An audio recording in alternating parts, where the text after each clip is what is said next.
Bismillahirrahmanirrahim. Today is second lecture of transport across the cell membranes and it includes permeability. Permeability is the transport of something across the membranes and it has following examples. Small hydrophobic solutes like oxygen and carbon dioxide have the greatest permeabilities in lipid membranes. And hydrophilic solutes like sodium, potassium, they cross cell membranes through water-filled channels or pores or via transporters. If the solute is an ion and it is charged, and then its flux will depend on both the concentration difference and potential difference across the membrane. Now we are studying carrier mediated transport. It includes a carrier which is transporting the substance, and it has following categories of facilitated diffusion, primary and secondary active transport. Now we are studying facilitated diffusion.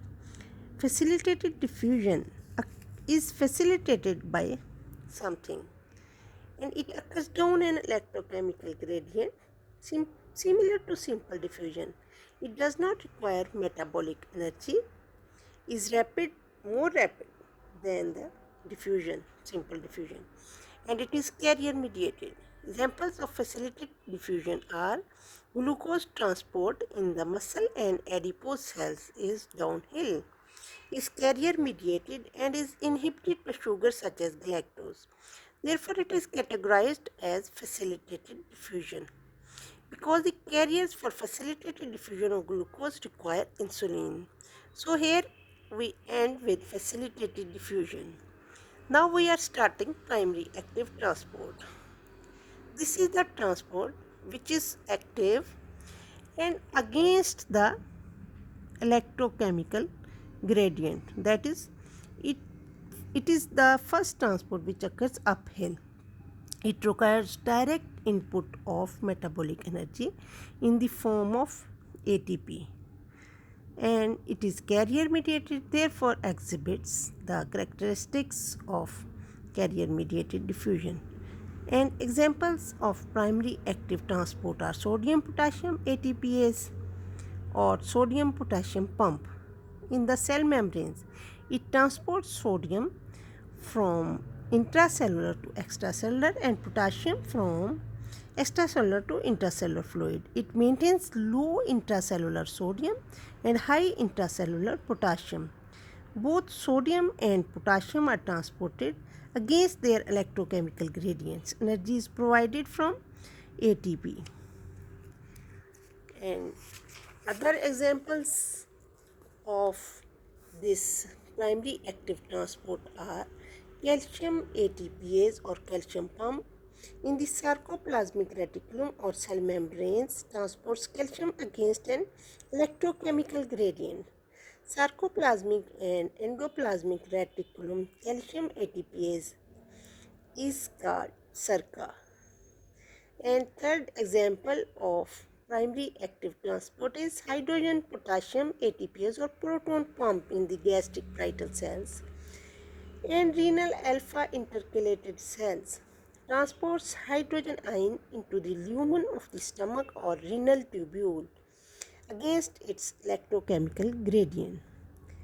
It is inhibited by proton pump inhibitors such as omeprazole.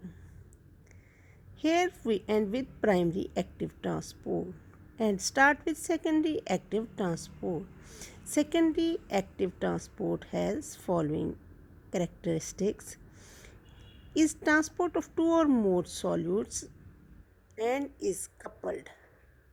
One of the solutes, usually sodium, is transported downhill and provides energy for the uphill transport of the other solute. Metabolic energy is not provided directly but indirectly from the sodium gradient that is maintained across the cell membranes. Thus, inhibition of sodium potassium ATPase will decrease Transport of sodium out of the cell decreases the transmembrane sodium gradient and eventually inhibits secondary active transport. If the solutes move in the same direction across the cell membrane, it is called co-transport or symport. Examples of co-transport are sodium glucose transport in the small intestine and renal early proximal tubule, and sodium potassium chloride co-transport in the renal thick ascending limb. If the solutes move in opposite direction across the membranes, it is called counter-transport exchange or antipode. Examples are sodium calcium exchange and sodium hydrogen exchange. Examples of sodium glucose co-transport.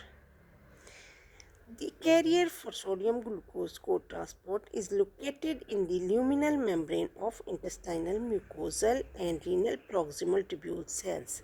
Glucose is transported uphill, sodium is transported downhill. Energy is derived from the downhill movement of sodium. The inwardly directed sodium gradient is maintained by the sodium-potassium pump on the basolateral blood side membrane. Poisoning the sodium-potassium pump decreases the transmembrane sodium gradient and consequently inhibits sodium-glucose co-transport. Example of sodium-calcium counter-transport or exchange.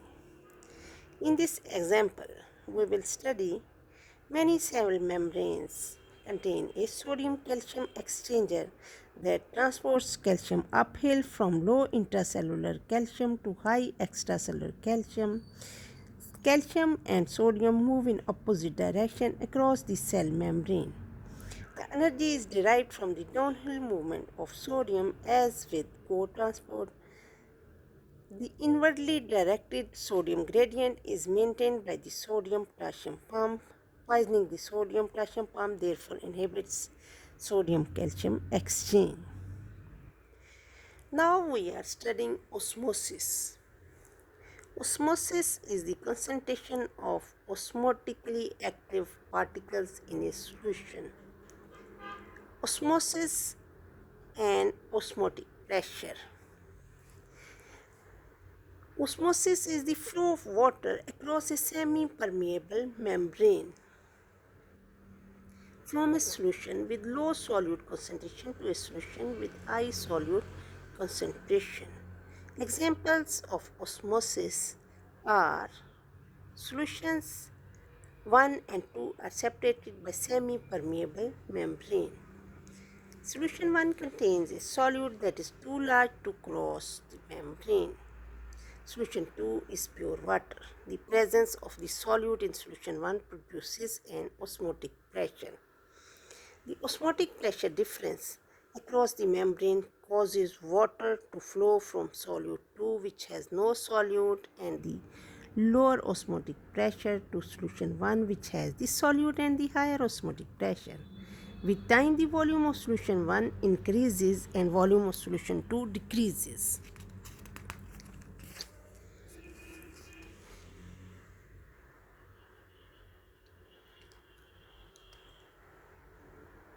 The osmotic pressure increases when the solute concentration increases.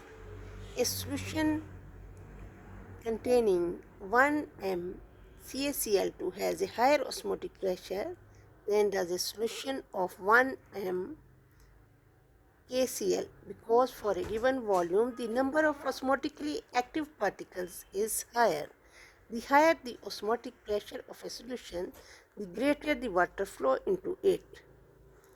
Now we end with the osmosis.